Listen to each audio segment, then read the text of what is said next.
This video today is brought to you by the nice folks over at Surfshark.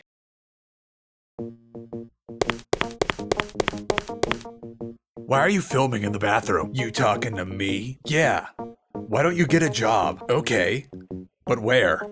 On the internet. Maybe you should go to the internet. As a meme. I've got some news for the both of you. I'm very hungry, and I can see the bottom of my snack bowl. Dude, we fed you like an hour ago. Welcome to what was supposed to be the 50,000 subscriber special. I think I missed it by just a few. Just to catch up like the 10 or so of you that have subscribed since late June, I was in the process of fleeing the Mickey Mouse police state right as the crust punk insurgency was getting bad in Anaheim and Fullerton in order to move my wife to her new grad school. We got out there at a pretty good time too. Apparently the trust-funded adult Disney fanatics convinced their parents that they're never gonna give them grandkids worth a damn, so there's no point in rationing the trust fund. So now they've got all the money they need for a ridiculous shock and awe campaign in downtown Anaheim. I hear that pretty much all of Harbor Boulevard is now a no-go zone. Now I'm out in the Midwest, 1,000 miles away from the nearest Disney-themed park and family-fun consumer re-education center, and life couldn't be better out here. Then this was supposed to come out in August, but I hired the world's worst moving company, and it took them until late September to bring my stuff by, and by the time it was here, I had to get into IndieWeen. Okay, everybody's caught up now. Let's talk about Deus Ex. If there was ever a game worth making a milestone video about, it would be Deus Ex. Deus Ex is indeed the greatest PC game of all time. No, really, it's been voted that by users and labeled as the best PC game of all time several times over now. It recently turned 20 around the time this video was supposed to come out, and people still regularly play it to the point that Deus Ex is still a veritable meme factory to this day, and perhaps a bit on the prophetic side of things too. So what exactly is Deus Ex? I hear approximately 3 of you in the audience saying right now. Is it that I never asked for this game? Well, yes and no. That line comes from a more recent Deus Ex prequel, Deus Ex Human Revolution. The Deus Ex we're talking about is a first-person sci-fi thriller or an RPG, and one of the original immersive sims. You play as nanomachine augmented J.C. Denton, who works as a special agent for the United Nations Anti-Terrorism Coalition, or UNATCO for short, where he chases around terrorist baddies like the NSF in order to secure doses of ambrosia, the only known treatment for a sickness known as a Grey Death. It was developed by game producer Warren Spector et al. Under the roof of Ion Storm's newly minted Austin branch, and when it came out, it blew minds. Charles! What? I already did the Avengers video, what else do you want? The Illuminati have found you and were able to breach your system because you weren't using a VPN. Oh no, I forgot to activate Surfshark. You must act quickly, Charles. If they're in your system for too long, they'll have enough of your personal information to send MJ-12 after you. I've gotta secure the servers. Surfshark is a virtual private network service, or VPN, which can act on your behalf from locations in other regions, allowing you to effectively mask your IP address and personal location while evading regional restrictions and government censorship.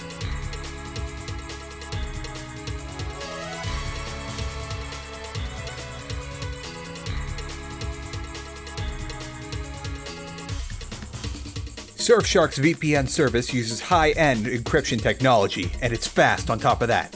You'll have minimal losses compared to other VPN services, which will allow you to game without worrying about nefarious forces trying to DDoS or dox you for your excessive use of pro skills.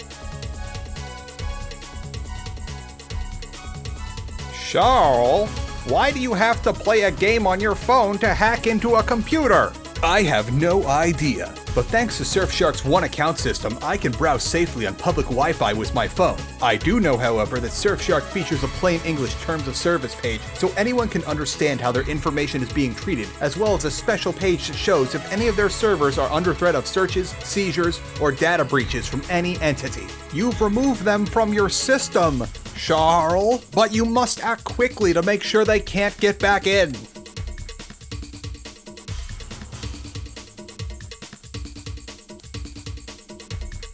Just gotta...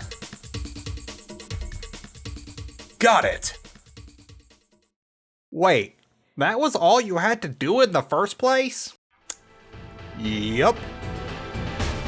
Surfshark can help you too keep your PC safe from nefarious forces and allow you to browse and game unfettered by regional restrictions. They also offer a 30-day money-back guarantee, so there's no risk of trying them out. Use the link in the description to check them out and then use the promo code Charlatan so that they know you're with me and they'll hook you up with 84% off plus an extra 4 months of service for free.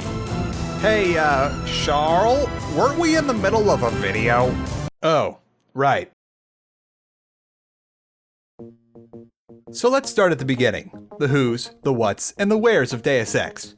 The main who is one Warren Spector, originally of Pre-Electronic Arts Origin System, where he created the original Immersive Sims, Ultima Underworlds 1 and 2, along with System Shock, and he had a hand in a few other Origin Systems projects too. As we all know now, Origin Systems got the EA kiss of death, and most of the staff left and moved on to other studios like Looking Glass or started their own ventures. Things were so bad with EA's mismanagement of Origin Systems that before they folded it, the French localization team for Origin Systems splintered off to make their own studio, but that's another story. Spector got approached by John Romero of Doom fame, who was having a bit of a time as his most recent project, Daikatana, wasn't doing as well as he had hoped. But Romero and his studio Ion Storm weren't about to pack it in just yet. Romero propositioned Spector that if he headed up Ion Storm's new Austin branch, Romero would let him make the game of his wildest imagination. Now, I'm sure we've all imagined some sort of scenario like this before, like we get approached by someone to make the game of our dreams with essentially no strings attached, but this was a genuine article. Romero had the means to make it happen, and Spector and his team had the design skills to make the dream a reality. The original version of what we now know as Deus Ex was once called Troubleshooter in its very early stages. It was sort of set up as a futuristic tech support type deal that might have resembled the original System Shock, but we'll never know for sure as it didn't get very far. Ion Storm Austin moved away from this concept after a bit when Spector got some inspiration from his wife Carolyn's TV habits. There was a lot of X-Files going on in the Spector household, which makes perfect sense as this was the late 90s when Deus Ex was in pre-production, and that was peak X-Files as we hadn't quite hit the Doggett seasons yet. By my guesstimations, they were at seasons 3 and 4, so that's plenty of paranormal spookies and conspiracy theories to go around. A new design document came about called Majestic Revelations, which was all about conspiracies and shadowy organizations in the near future where corporations have more control than the governments of the world, with secret agencies literally on top of shadow governments. If you're interested, the entire design document is available online, and I've linked it in the description of the video if you want to take a look at it for yourself. Come release time, Deus Ex got showered with praise, awards, and all the good stuff like that, and the kind of sales that avert Daikatana levels of failure. Deus Ex made all the rounds when it hit the scene. It had excellent sales not only in the US but also in the European Union as well. It probably helped that the game had major locations in both the US and the EU. Deus Ex was easily the biggest thing since Half-Life. Come to think of it, the late 90s was a very influential time for modern games, with the likes of Half-Life, Deus Ex, StarCraft,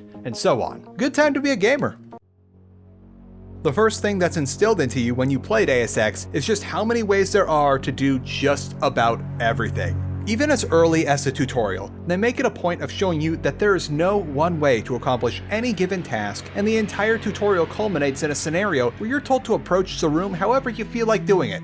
Fighting, stealth, or anything in between. The gameplay is so open-ended that even in the demo phases when Warren Spector accidentally gave a playtester a scenario that he thought was unwinnable and worse yet, right in front of some of the bigwigs, the playtester was able to manipulate some exploding barrels into just the right point in the enemy patrols that the playtester was able to use them to clear the room. Pretty much every aspect of Deus Ex is tailored to allowing you to do things in just about any way you can think of. Take your choice of weapons for example. You've got a lot of them to choose from and each one is good for a certain type of approach. You've got your pistol, SMG, shotgun, and assault rifle for the good old-fashioned "they can't detect me if all of them are dead" approach, and more subtle weapons, like the crossbow for non-lethal takedowns, which totally isn't useless or anything, the surprisingly effective stealth pistol, and all different kinds of grenades and mines, the latter of which can create some interesting strategies. And then you've got the melee and the big guns, like the Lamb or the Gep gun. There's a primary weapon for just about every playstyle, lethal or otherwise, and just because a weapon isn't traditionally used in one kind of situation,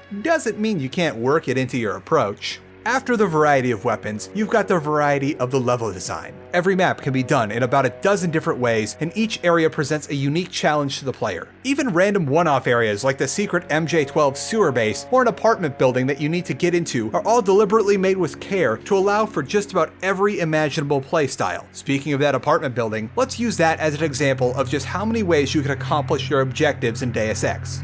So, you've been told that you can have a meeting with this lady who's probably an antagonist if you can get into her penthouse. Now, you can try and go in through the back, pick the locks, and enter an unfurnished area of the building and try to slip past all the MJ-12 troopers that are hanging out there for some reason, likely a sign that this lady is one of the bad guys, or you could just shoot your way through them and demand a conversation with this lady, hoping she's still in a talkative mood, and hoping that the police are slow to respond to all those gunshots coming from the residential district. If that's not your style, you can slip into the lobby and try to reprogram the elevator and security systems to let you through and go right up, provided you know exactly what floor she's on. If stealth, violence, or subterfuge aren't your style, you can also always try just walking up to the doorman and asking about the lady's whereabouts, and the doorman will tell you that she's actually been expecting you, and he'll let you right up without any fuss. Go figure. This isn't even like a major level. It's more of a stepping stone to other major areas in Hong Kong, and this also isn't counting all the things you can do on the way to this apartment, like hacking ATMs for a quick buck, breaking into a corner store for some of that delicious soy food, or just talking to people around town to see what's up. And then, to make the experience all the more tailored to you, there's a skill leveling and augmentation systems. Skills are fairly self-explanatory. Your level of proficiency in a thing dictates how well you can use said thing. Can you aim that kind of gun, and how fast are you able to do it? Are you able to hack into that computer, and once you're in, do you have enough time to learn what you need to know? How efficient are you with lockpicks and multi-tools? Don't be surprised if you can't aim that newly acquired weapon to save your life, or if you burn through your lockpicks like no one's business if you haven't put points into relevant skills. And then there's your augmentations, the thing that makes Special Agent JC Denton so special. You don't start out with much, mainly the world's weirdest flashlight, but you can augment just about every part of your body and you'll be able to get a few of the good ones early on, where the weapons, level design, and your choices and skills make for a very customizable experience already. Your choice in augmentations takes it up to 11. Don't feel like navigating a series of canals to get to the next part of the level? Turn on your leg augments and jump over a broken bridge. Same goes for escaping certain areas. Why fight your way back down a series of skyscrapers when you can just turn on cyber legs and jump down? Want to hit people really hard? There's an augment for that. Spy drones, being radar invisible, being normal invisible, having explosive projectiles detonate a safe distance from you. You get all the cool spy toys built right into your body. While some of these seem like they might be a bit vague, you can also mix and match them and do some pretty wild stuff with your augments.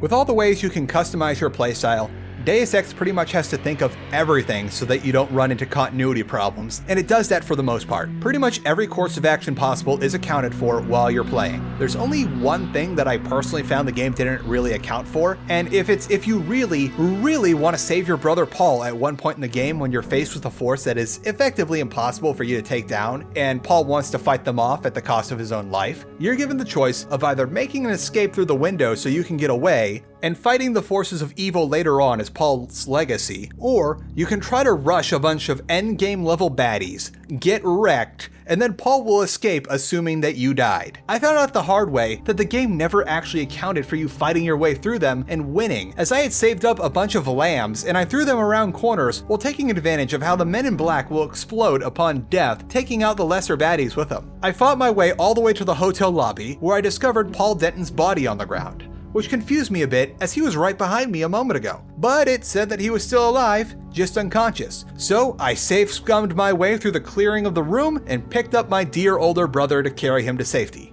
I got all the way to the subway station as instructed, and like it would have happened if I had just escaped normally, I was arrested by my predecessors and taken to an MJ-12 holding cell where I was told that Paul had died in the ensuing firefight trying to save me. But it was the funniest thing. I was still carrying Paul Denton's still very alive yet unconscious body in the holding cell. I ended up having to load a save and picking one of the two intended paths, but I bring this up as pretty much the only time I was able to sequence break Deus Ex.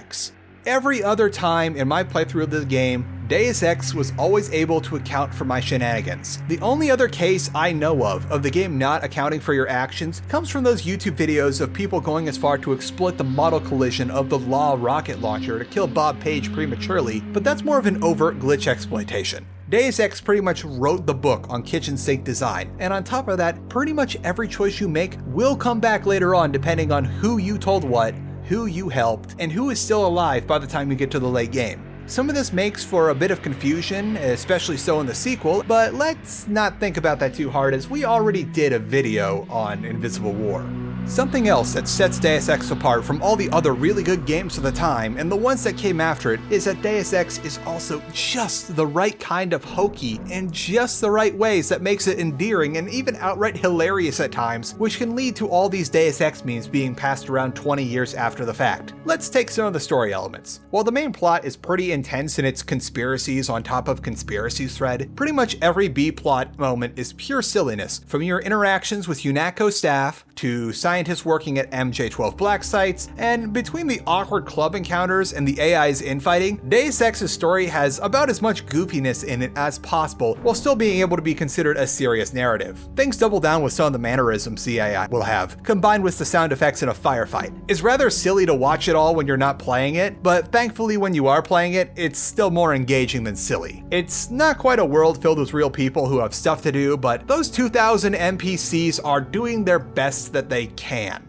And if that wasn't enough, we've got the voice acting. Now, the voice acting isn't necessarily bad or even remotely amateurish, and as far as I can tell, it's done by professional voice actors in a proper studio setting, and it's all put together in a way that doesn't have any real serious technical issues. It's just that something about the delivery, plus the reverse shot angles that the game keeps going back and forth between, makes it extremely deadpan and really funny at that. It's got that B-movie vibe, where you're not sure if it's so bad it's good, or if it's just really campy. Your hand might have slipped. No, I wanted orange. It gave me lemon lime. The machine would not make a mistake. It's the maintenance man. He knows I like orange. So you think the staff has some kind of plot? Yes, they do that on purpose. Now, if some of you remember the big Immersive Sim video I did nearly a year ago now, Deus Ex was a big moment in the development of the Immersive Sim. With all its freedom of play, world-like levels, and kitchen sink game design, Deus Ex is the golden standard of everything that is an Immersive Sim. It's the Immersive Sim that other Immersive Sims wish that they could be. A lot of games have tried to be as open-ended or feature the amount of playstyle customization that Deus Ex has. Some have done an okay job, some have been excellent immersive sims in their own right, however they didn't quite capture the same feel as Deus Ex, and some have failed spectacularly due to limitations in development, but were ultimately saved by dedicated fans. Nothing's really been able to capture that same immersive sim magic as the original Deus Ex has though. Lastly, I'd be remiss if I didn't talk about Deus Ex's music. It's great. Every overworld track gets you in the right mood for the area you're in, and the action music fits really great in fights. It's just a right mix of futuristic electronic music and spy movie orchestral gusto to really get you in the mood to go off the reservation and take on the men behind the curtain. Unfortunately, I checked, and the original soundtrack for Deus Ex isn't on Spotify or other streaming services, but there's an okay remix album on Spotify if you're hurting for some Deus Ex tunes to stream. The world of Deus Ex is a world that's engulfed in conspiracy, spycraft, and dystopia. The events of Deus Ex take place in the year 2052, where just about every major catastrophe that could happen did happen. Major terrorist attacks, economic disparity leading to corporations becoming more powerful than the states they reside in, and also there's an incurable disease called the Grey Death that's brought most of the world to its knees. You know, come to think of it, no one is really wearing any sort of mask or protection out there, and the Grey Death is just ripping through New York. Maybe Deus Ex was prophetic in even more ways than we initially thought.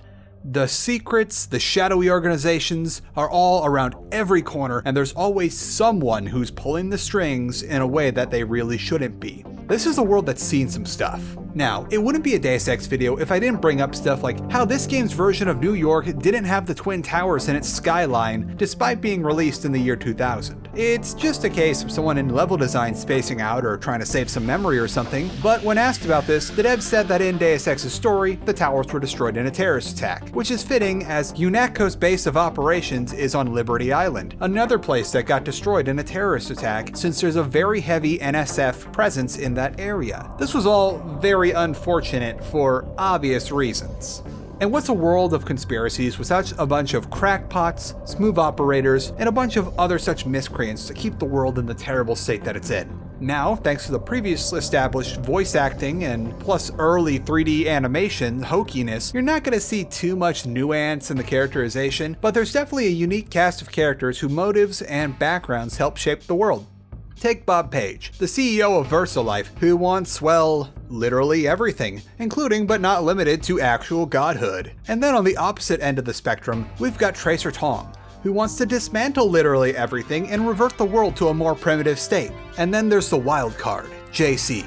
JC can be as loose of a cannon or as straight-laced as you want him to be, but he's got a good sense of snark to him that's resulted in him being the veritable meme factory that he is. When you're not dealing with the major characters of the game, you're often dealing with randos that will all have something going on.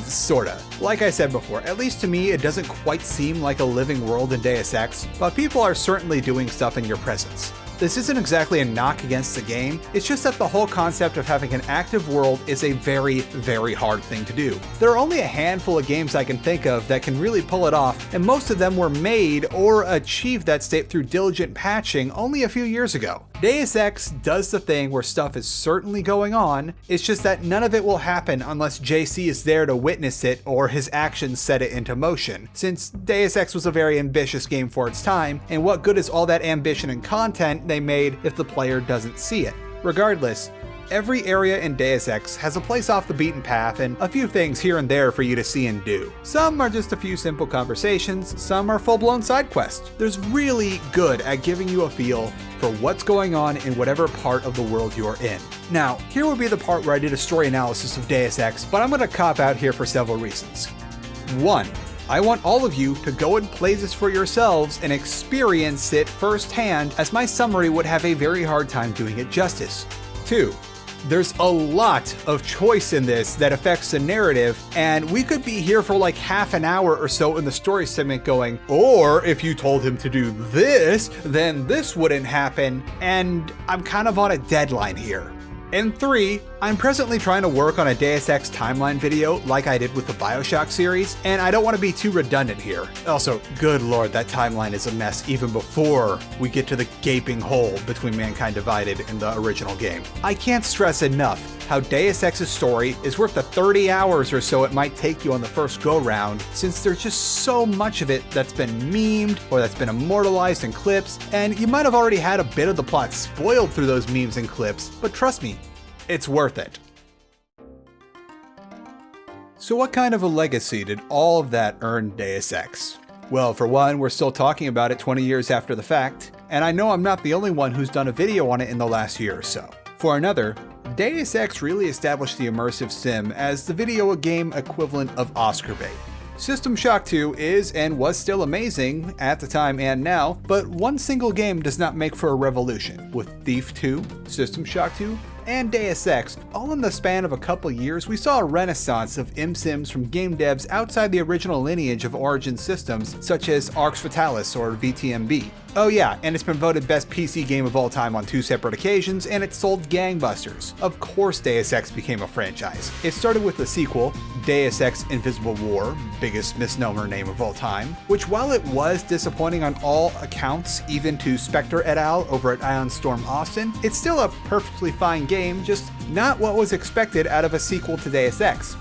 There was also plans for another 4 Deus Ex games in the Ion Storm Deus Ex universe, but after almost everyone at Ion Storm decided not to re-up on their contracts after 6 games, that idea imploded. In the end, all we got was the original Deus Ex, Invisible War, and Project Snowblind, which dropped the Deus Ex name before going to market, which was probably for the better, although it wouldn't necessarily be the worst thing to bear the Deus Ex name.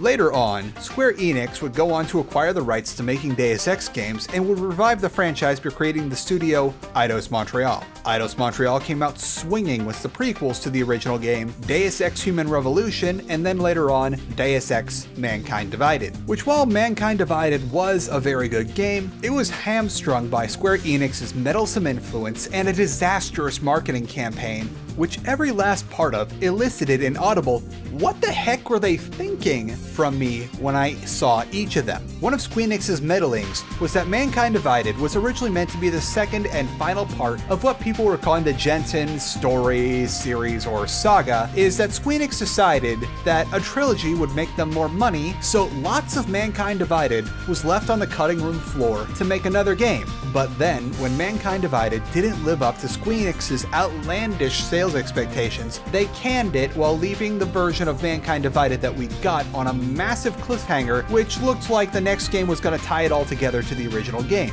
But instead, we got the Marvel's Avengers video game. And you all know how I feel about that already, but in case you missed the last video, it's yet another reason why I personally hope that there is a hell so that I might get a chance to visit Walt Disney and give him a piece of my mind about the monster he created. And how could we not forget all the memes when talking about Deus Ex's legacy? Many of them can be attributed to the Deus Ex Malkavian mod, which I spoofed at the beginning of this video, which first came on the scene around 2010, a full decade after the game had launched. And it recently got an update out of nowhere late last year that features the Avatar equivalent of the tale of the tragedy of Darth Pelagius the Wise. I'll throw a link to the mod in the description if anyone feels like having a proper fever dream. Back to the vanilla game though. I think it's part of its meme resurgence in the last few years might have something to do with how prophetic the game's been lately, as well as JC just being a sly memester like he is.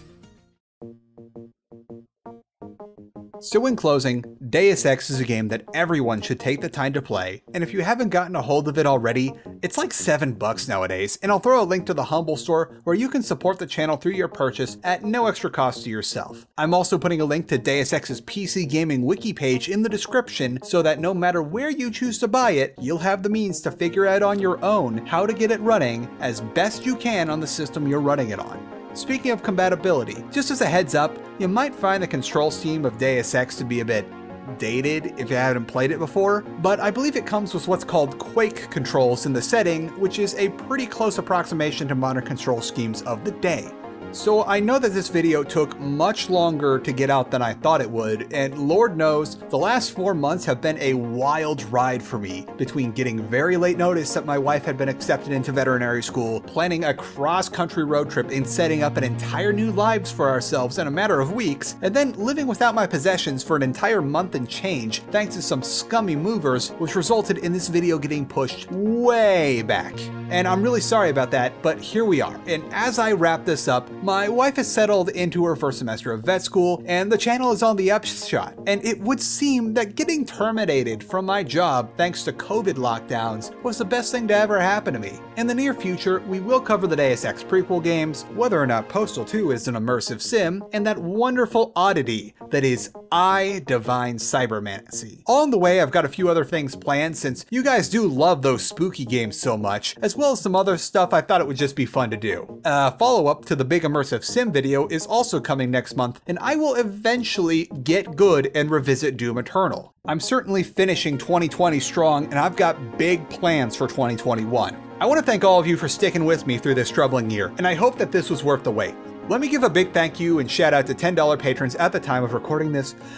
Grimberg, Bam Bam Toxico, Chili Moon Buns, Damien H, Destitute, French Toast, Graham R, Caleb G, McFluffers, Meme, Niles D, Elisa Nera, Paul D, Richard H, Schlingding, Shredded Paper Plate, Tor H, William S, Yannick Z, Dead Negator, OMG Ponies, and Spectate. Whew, that's getting harder and harder to do, but I am certainly not complaining. Also, hello and welcome to our new patrons, Christian B and Grimberg.